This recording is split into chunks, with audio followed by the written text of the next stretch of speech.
We're here with Julius Davin, who happened to come in today for Spotlight on a Student, although he did not even know it. He came in for some other reason. What was the reason, Julius? We can't discuss that right now. It's undiscussable, but not unethical or illegal. But Julius has done something very incredible in the department. He came up with next year's name for the volleyball team. And what is that name? That would be Slurton Victory. Slurton Victory. How did you come up with that name? It kind of came out of my head all at once, but it's a pun, and I used to read a lot of Shakespeare in high school, so I like to attribute that to my punniness, but other people would disagree and argue that Shakespeare is slightly funnier. Shakespeare's slightly funnier than you are? Yeah. I don't know. You're pretty funny. Well, what's your favorite Shakespeare play? Coriolanus. And why is that?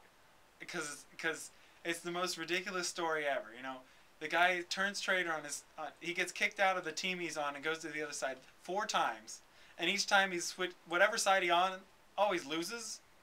And still, at the end of the play, you feel heartbroken that this guy is a loser and he's dying because he's so awesome, and yet he always winds up losing and getting kicked off this team, and it's tremendously heart wrenching. But they never perform it because it's too good for human eyes. Would you say that when you read that it was life-changing? No, but it was awesome.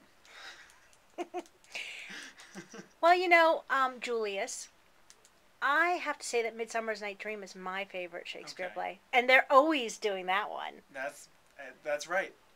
When I was in 5th grade, and I know this is about you, but we have to talk about me. Okay. When I was in 5th grade, I was Queen Titania. Okay. And I think I got the part really because my mother made all the costumes. Mm. I'm kind of suspicious about that. Who was your Oberon? Who was King Oberon? I think it was Howard Greenberg, but I forget. Mm. It just was so long ago. But anyway, back to you. What I thought was incredible about you was here you joined the volleyball team, mostly because I made you.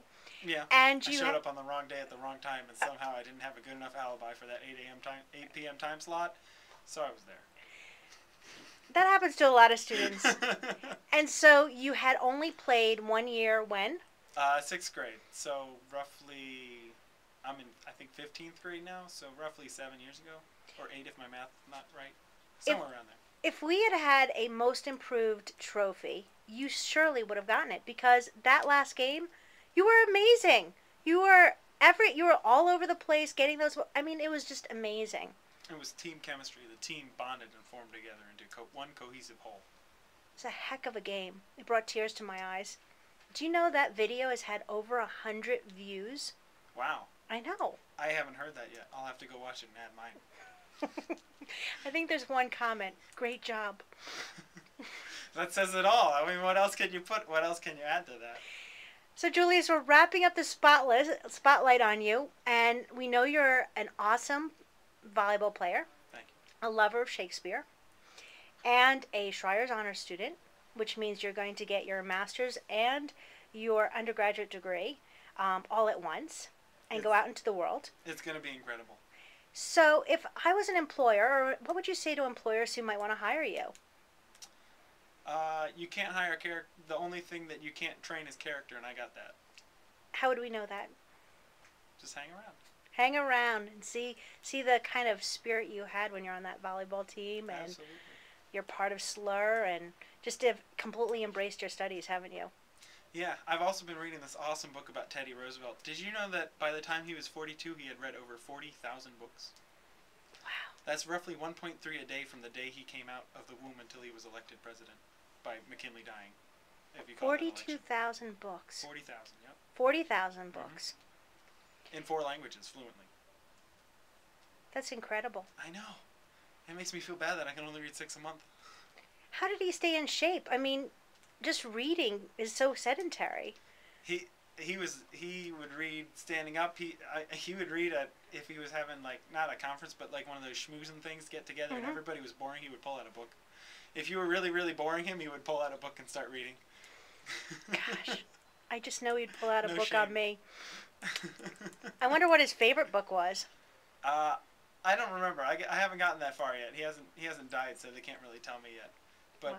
he probably wouldn't pull out a book on you because he got tired of folks saying, like, you know, when you meet somebody important, you're always thinking, oh my God, what am I going to say? What am I going to say? Don't want to mess up. He was, because he would say, you know, hi, I'm Teddy Roosevelt, and they'd be like, oh my gosh, I'm blah, blah, blah, and they, you know, they wouldn't know what to say. So he started introducing himself and saying, hi, I'm Teddy Roosevelt. I murdered my mother today. And they said, oh, it's a pleasure to meet you. Wow. One person said, you know, I bet she deserved it. And he talked to that guy all night. You'd pick up on that. Well, Julius, thank you so much for being our spotlight on a student today. It was a pleasure interviewing you and finding out all this information about your character and Shakespeare and Teddy Roosevelt. He's the man. He is, and so are you. Thank you.